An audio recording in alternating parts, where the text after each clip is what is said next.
अस्सलाम वालेकुम dear viewers, doctor Shumaila Tanveer as a consultant gynaecologist क़दादम इंटरनेशनल हॉस्पिटल इस्लामाबाद से आपसे मुखातिब हूँ। आज जो टॉपिक हमने चुना है आपकी आगाही के लिए वो है ओलिगोहाइड्रेमनियोस। नाम मुश्किल लग रहा होगा लेकिन इसका मतलब बहुत आसान है।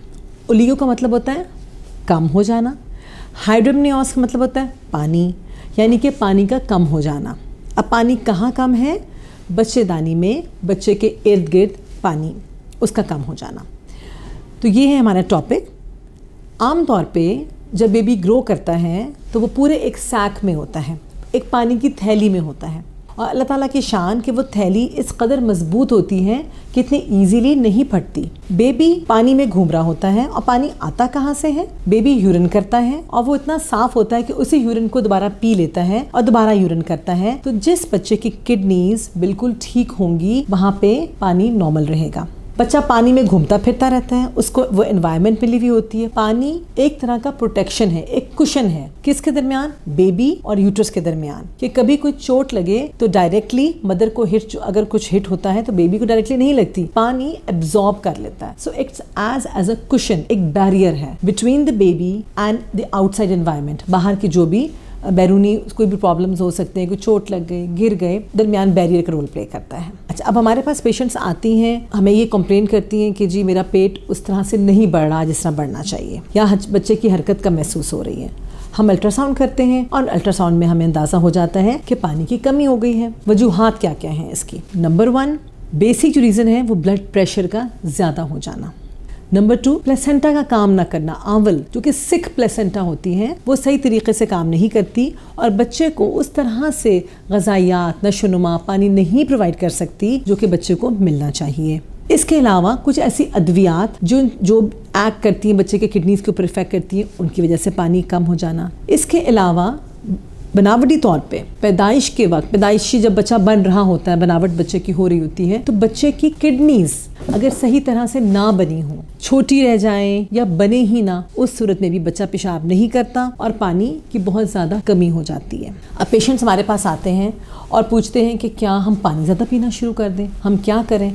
तो पानी पीने से रेस्ट से ताल्लुक़ तो है इस चीज़ का। हम सबसे पहले पेशेंट से कहते हैं कि आप रेस्ट ज़्यादा से ज़्यादा लें, उल्टे हाथ की करवट पे लेटें ताकि ब्लड सप्लाई बेहतर हो मदर को भी, मदर की हार्ट को भी और इस तरह ही बेबी को भी। लेकिन साथ साथ जिस चीज़ के ऊपर मैं इस वक्त जो फोकस करूँगी वो ख़ास किस्म के ऐसे टीके होते हैं जो हम लगाते हैं जिल्द के नीचे। वो कौन से टीके होते हैं? वो होते हैं हेपरिन के, low molecular weight heparin, different नामों से मिल रहे हैं मार्केट के अंदर। पेशेंट के वजन के मुताबिक हम वो लगाते हैं। तो डायरेक्टली हमें इसको टीके नहीं देने, हमने पहले हमने इस चीज़ का तयन कर लेना है कि पानी कहीं बिल्कुल ख़त्म तो नहीं हो गया, या खुदा ना खास्ता पानी की थैली तो नहीं फट गई। अगर पानी की थैली फट गई हो फिर तो बहुत मुश्किल होता है कि पानी दोबारा बन जाए। और दूसरा, अगर बिल्कुल पानी ख़त्म हो जाता है वो भी एबनॉर्मेलिटी शो करता है, और अमूमन एबनॉर्मेलिटी बेबी की किडनीज की होती है कि बच्चे के गुर्दे बने ही नहीं हैं। इस सूरत में तो बहुत चांसेस कम होते हैं बच्चे के सर्वाइवल के भी और पानी के बढ़ने के भी।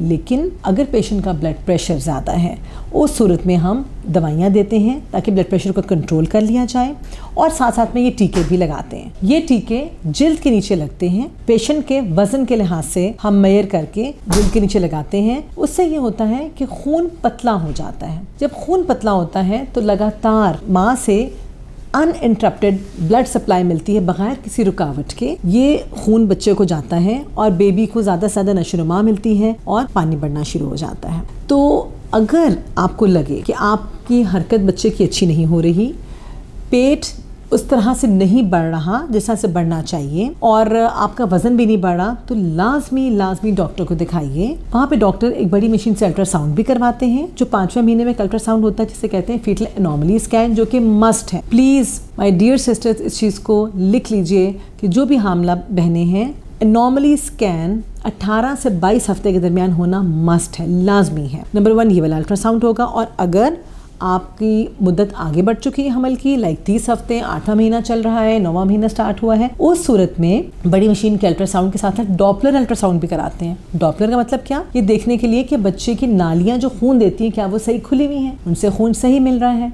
ऐसा तो नहीं है कि वो तंग हो गई हैं, ये बच्चे को खून नहीं मिल रहा, उस सूरत में हमने ये टीके लगाने होते हैं। पानी का इस्तेमाल ज़्यादा करना, उल्टे हाथी करवट पे लेटना, लगातार अल्ट्रासाउंड हर 2 हफ्ते के बाद करवाना, खून पतला होने वाली अद्वियात का देना, और इसके अलावा कुछ नेचुरल ग़िज़ाएँ जैसे कि नारियल का पानी। अल्लाह ताला ने अपनी नेचुरल चीज़ों में बहुत अफादियत रखी है। नारियल के पानी में इस तरह के मिनरल्स हैं जो कि बच्चे का पानी बढ़ाने में मदद देते हैं। सो बेबी नॉर्मल है अगर, और आपकी पानी की थैली नहीं फटी, तो आप परेशान ना हो। पानी कम भी है, डोंट वरी, प्रेगनेंसी आगे जा सकती है इन तमाम इंस्ट्रक्शंस को फॉलो करते हुए। और 9th मंथ तक इंशाल्लाह जब प्रेगनेंसी पहुंच जाती है तो हम पेशेंट को डिलीवर कर देते हैं। So hopefully I am much hopeful कि आप मेरी इन एडवाइस के ऊपर अमल भी करेंगे और इस चीज़ का बहुत ध्यान रखेंगे कि पानी का कम इस्तेमाल ना करें।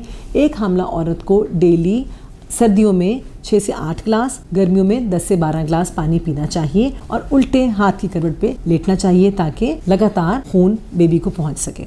बहुत बहुत शुक्रिया।